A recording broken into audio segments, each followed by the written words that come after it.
is over. Super Bowl is in the books. This is DRS Sports, the Super Bowl postgame. Brent Reid, the Notorious Sports Critic, a little worn out. Drove like 6 hours in the last 2 days of time. But you know it's showtime and we got to talk. Thank you for watching. You can listen to the whole postgame on the new DJ Chase Radio, or go to live365.com and you will listen to the show. It'll be on tomorrow. You can also download it tonight, midnight. You can download the whole show. The reason being is because we're going to have some music on there, all right? If you have any other reasons to listen to DRS Sports, you can just listen for the music. But let's get into it. So Super Bowl 56 is in the books, and no spoilers here. The Rams, the Los Angeles Rams, are your new Super Bowl champions. Yes, they are. They have a champ. They are. Matt Stafford is a Super Bowl winning quarterback. You got to give him love. And if you're Cleveland and Detroit right now, you're asking yourselves, where do we go wrong? Where do we go wrong? Anyway, the way the game ended, who better? Aaron Donald in the backfield, getting to Joe Burrow and forcing Joe Cool to basically just throw the ball away. He played a very good game, very strong game. We're getting to the numbers of what everybody did for a second. So, this game, it got going. Let's talk pace. It looked like off the bat we were going to get Rams was about to just run away with it.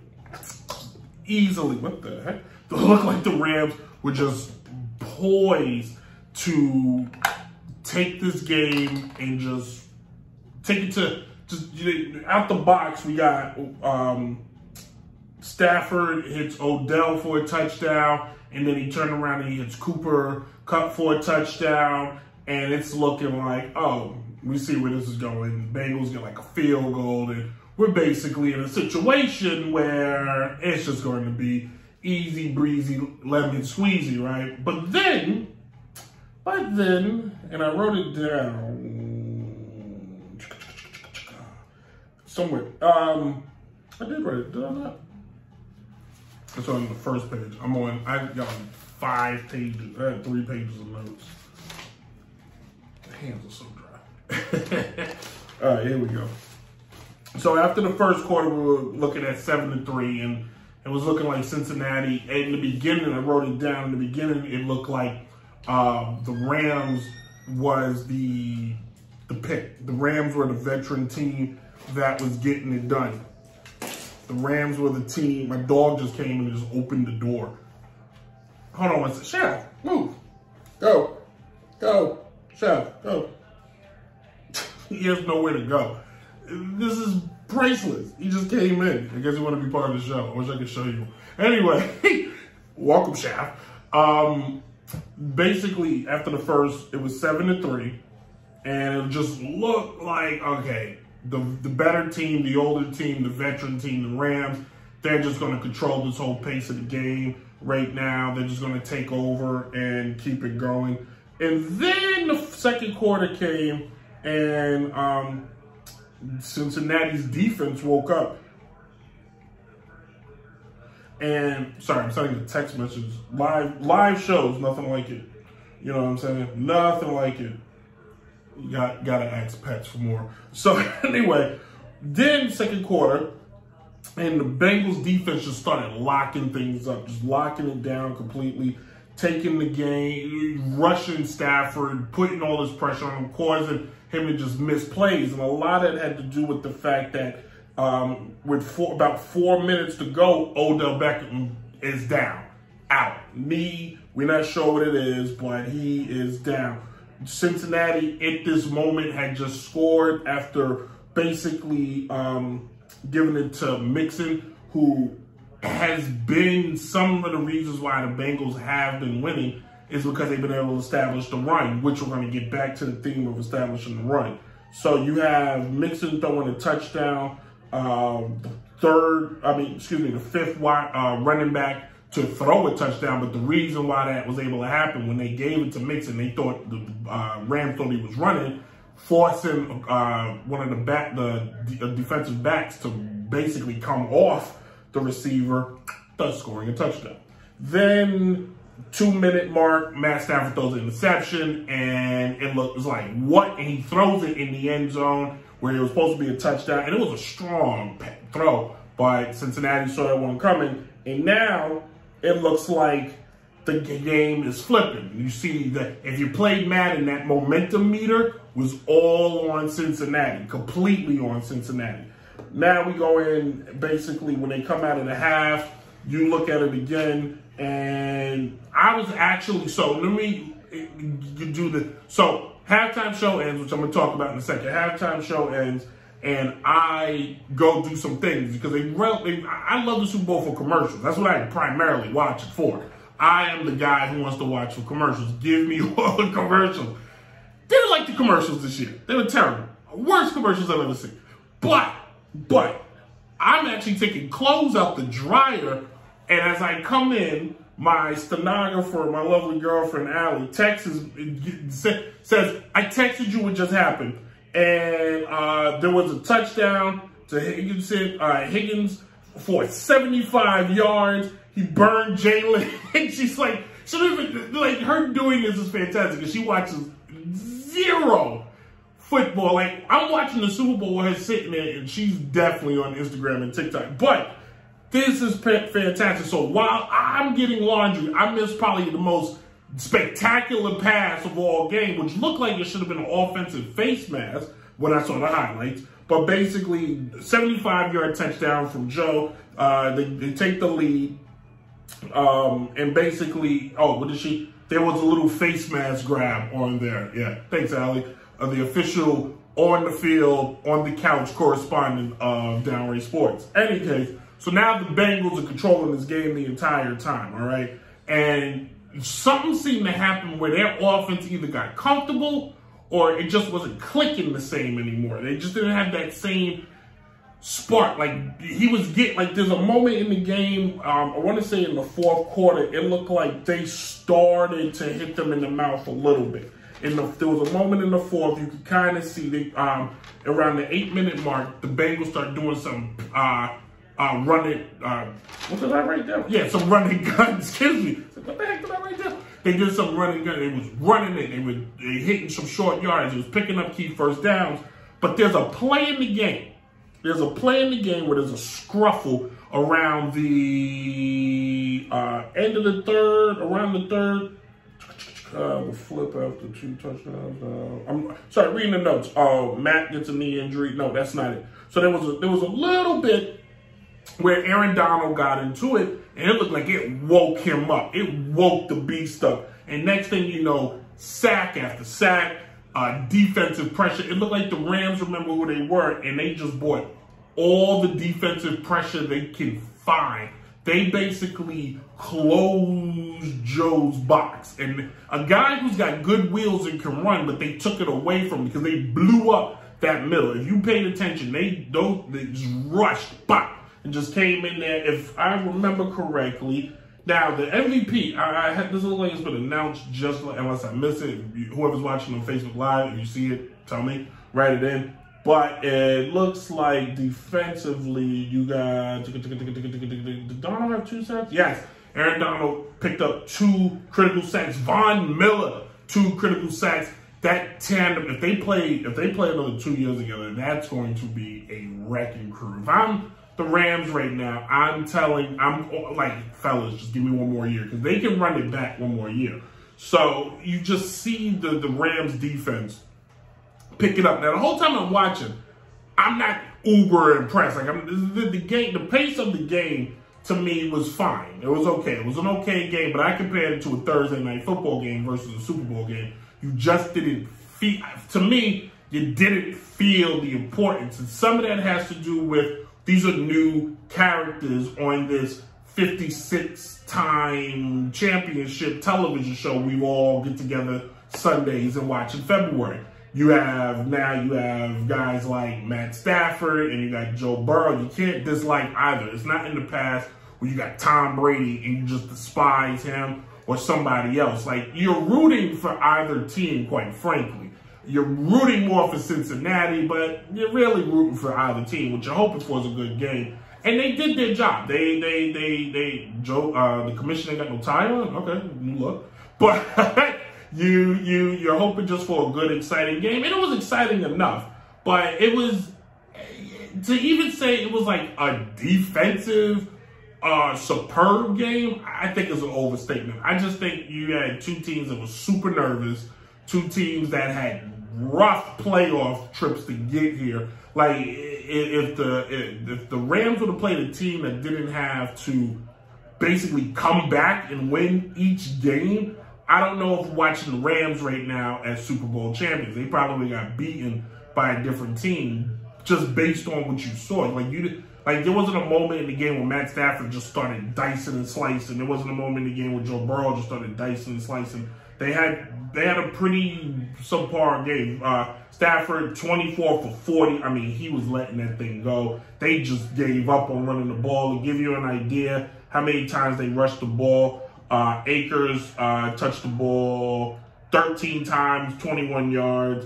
Cooper Kupp touched the ball 1 time, 7 yards. That led to that wasn't a touchdown. That was a first down. He also picked up a big on 4th down. Matt Stafford got 3 carries for 6 yards. Like they had 43 yards total. If you look at Joe Burrow, 23 for 33, more of not a conservative game, but more package. 1 touchdown, 263 yards. Stafford at 283. Nothing really to be like, wow, that's a game changing. It was an okay game. You know what I mean? It was.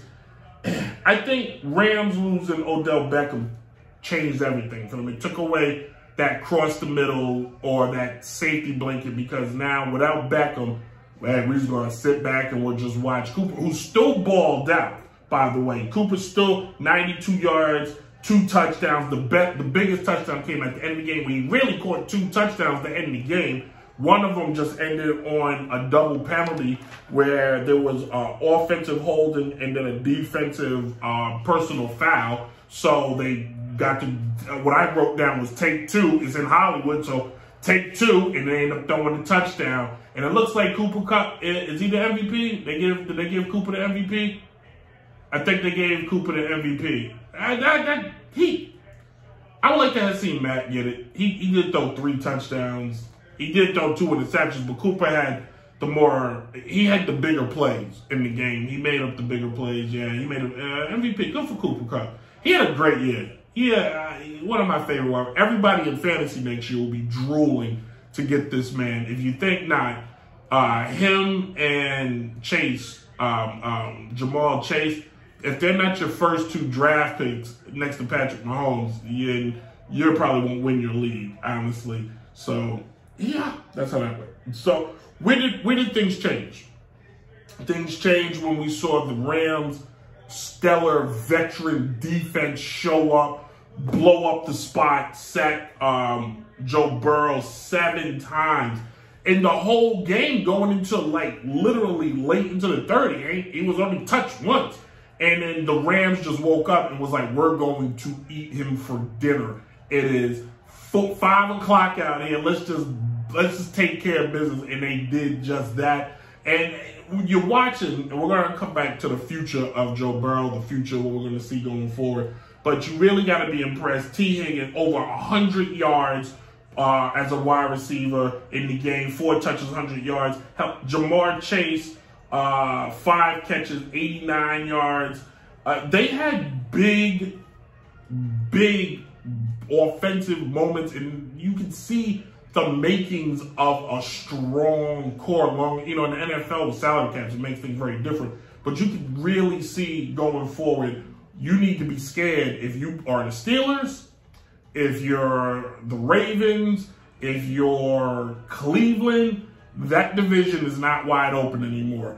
The Ravens and the Bengals now run the AFC North, and you need to be shit. Ben Roethlisberger, you retired just in time because there's a new sheriff in town, and it's so hard to say, will we see Joe Burrow again, because the teams he has to get past.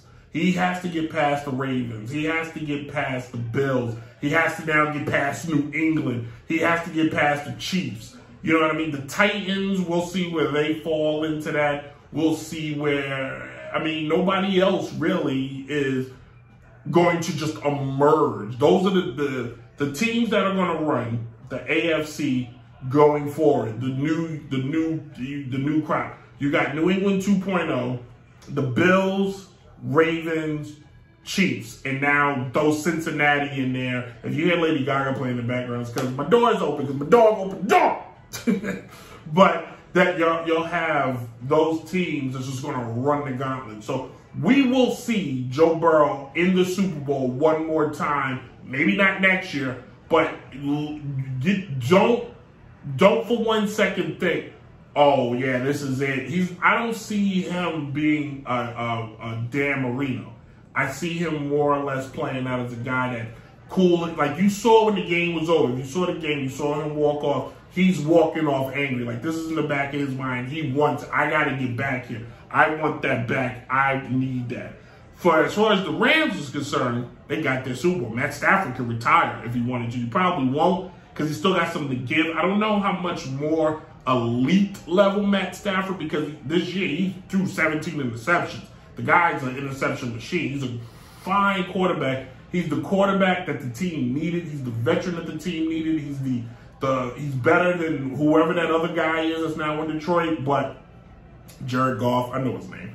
He's definitely the other guy. But you got to give, like, at the end of the day, you got to tip your cap to Matt Stafford for getting it done, winning something that everybody thought, oh, this guy could win. And it looks like he can. Does this put Matt now in a different category? Is he in the same categories of other great quarterbacks? I don't think so. I think we could say he's probably going to the Hall of Fame because the NFL puts everybody in the Hall of Fame just as much as the NBA. He's a fantastic quarterback. He was a franchise quarterback. He was great for Detroit for years. Let's slow down before we start putting him in the all times. All right, he's good. All right, he's a notch down below Eli. All right, that's where he's at. He's a notch down below Eli. He's above Joe Flacco. How about that? Okay, how about that? Now, let's talk about the halftime show, and then we'll wrap things up.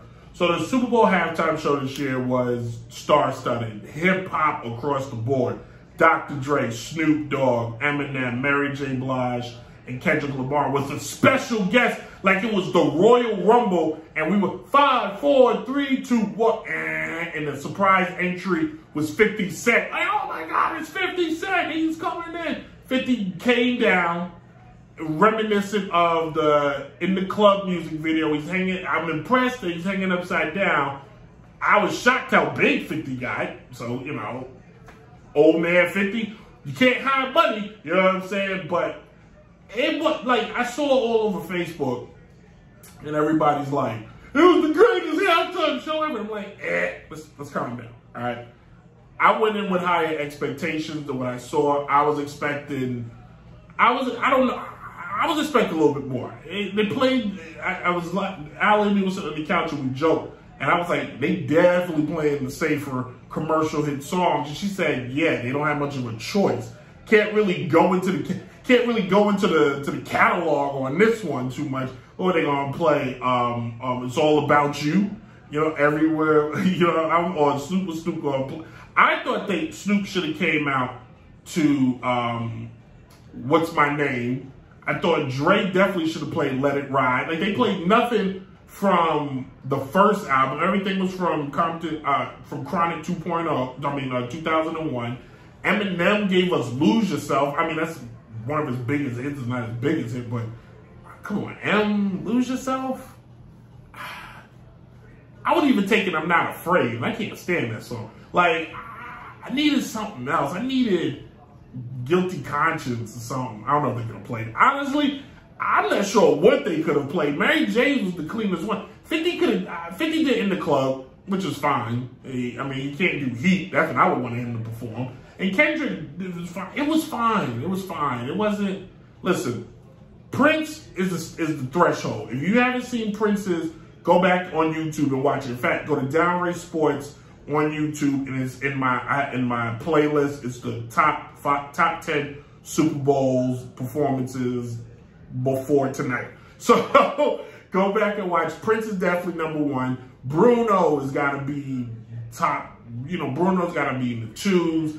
I like the Bruce Springsteen one. I thought that was good. I didn't like Paul McCartney's. I thought it was kind of boring. Stones was boring. Beyonce was all right. J-Lo's wasn't half bad. J-Lo's was pretty good. You know what they need to do? What's the Super Bowl next year? That's a good question. Where's the Super Bowl next year? Wherever it is next year, they keep the theme of the hometown person.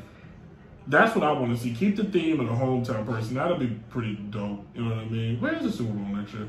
Let's take a look. Super Bowl 2023 will be in Arizona, yawn. So, yawn. Listen, I think they need to, listen, the NFL is supposed to be played in all elements, right? Why? Let's open it up. They got warm field in. Let's open it up. Let's get the Super Bowl in Seattle. Let's get the Super Bowl in Washington. Let's get the Super Bowl in, who else got a team? I can't think right now. I don't know. The Super Bowl should go everywhere. Enough with like these selected stadiums. Isn't that kind of lame a little bit? It's a little lame. To me, it is. It's a little lame. It's a little lame. It is. It's a little lame. Anyway, hey, once again, the Los Angeles Rams are Super Bowl champions for the 2001 season. Congratulations. Cooper Kupp is the MVP of the Super Bowl. That is fantastic. How many wide receivers were Super Bowl MVP? Let's Google this on the spot.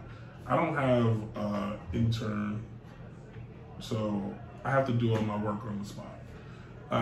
Julian Edelman has a Super Bowl MVP. Believe it or not, how many MVPs have won? I mean, 7 wide receivers have been MVP. That's pretty good. It's not bad. It's not bad at all. Not bad at all. Actually, I'm not going through all 56. Come on. Which wide receivers have won the Super Bowl MVP in history? Click on it. Click on it. All right, come on, you stupid thing. Santana Holmes? Yeah. Did he? Yeah. Julian Edelman, Santana Holmes when the Steelers beat Arizona. Hines Ward, believe that. Deion Branch, Jerry Rice, Fred Biletnikoff, and Lynn Swann. That's a who's who. That's a who's who. Cooper Kupp, be honored. That's a who's who. All right. Hey, thanks for watching. Thanks for listening. We appreciate it. This is quick pop up one. Nothing to harp about. Don't need to do a long-winded show. I'm sure I could have. I don't feel like it. So for those of you that are fans of the show, I appreciate it. All new episodes of Downright Sports will return. All new episodes will return March 2nd. March 2nd, yes. All new episodes will return March 2nd officially. Starting March 2nd that is a Wednesday, at let's just say 3 o'clock. We don't actually have a time, but now on Wednesdays, Downright Sports will be on DJ Chase Radio in the afternoons. I kind of want mornings. I think people are at work, and mornings are gonna hurt. So I'm gonna say in the afternoon. I'm gonna ask for the 4 o'clock slot. That's what I'm gonna ask for. You can still watch the show, listen to the show on DynastyRadioNY.com, your #1 source for hip hop and R&B, every Thursday at 8 o'clock. Tuesdays again, the repeat the following week. You can listen to the show Saturdays at 3 o'clock on Trap Radar Radio, which you can hear on FleetRadioNetwork.com. Shows everywhere. So you can download the podcast, especially this show. You can download it officially at 12 o'clock tonight. It will post. You can hear this whole thing in its entirety, especially if you watched on Facebook or you watched on YouTube and you're like, I only caught some of it, or that guy looked like he was just running his mouth. I have no idea what he was talking about. You can catch the show on the podcast, Apple Podcasts, SoundCloud, Google Play, Stitcher, Radio Public. I think so many. I'm literally forgetting. Spotify, Google Play. I think I said it already. But you can download the show there and follow TikTok. And you really want to see a grown man just act foolish and stupid, go to Downright Sports on TikTok. Check out Downright Sports on Instagram, all latest updates, all stuff like that. Email the show at downrightsports11@gmail.com. Email us if you really, just be a fan. Email me, tell what your favorite team is, and I'll say it on the air. I'll say a birthday if so just be a fan of the show. And again, the show will be back officially March 2nd. And on its new day and time on DJ Chase Radio, which you listen to on DJ live365.com/DJ Chase Radio. Check it out there, and we'll be back Wednesday at 4 o'clock. It's the time I want. Subject to change, because I don't run anything, so subject to change. But yeah, appreciate you guys. Thank you for watching. Thank you for listening. And as always, deuces, and we'll see you guys later. Rams won the Super Bowl. How about that? How about that? The Notorious Sports Critic. Downright Sports. Yeah.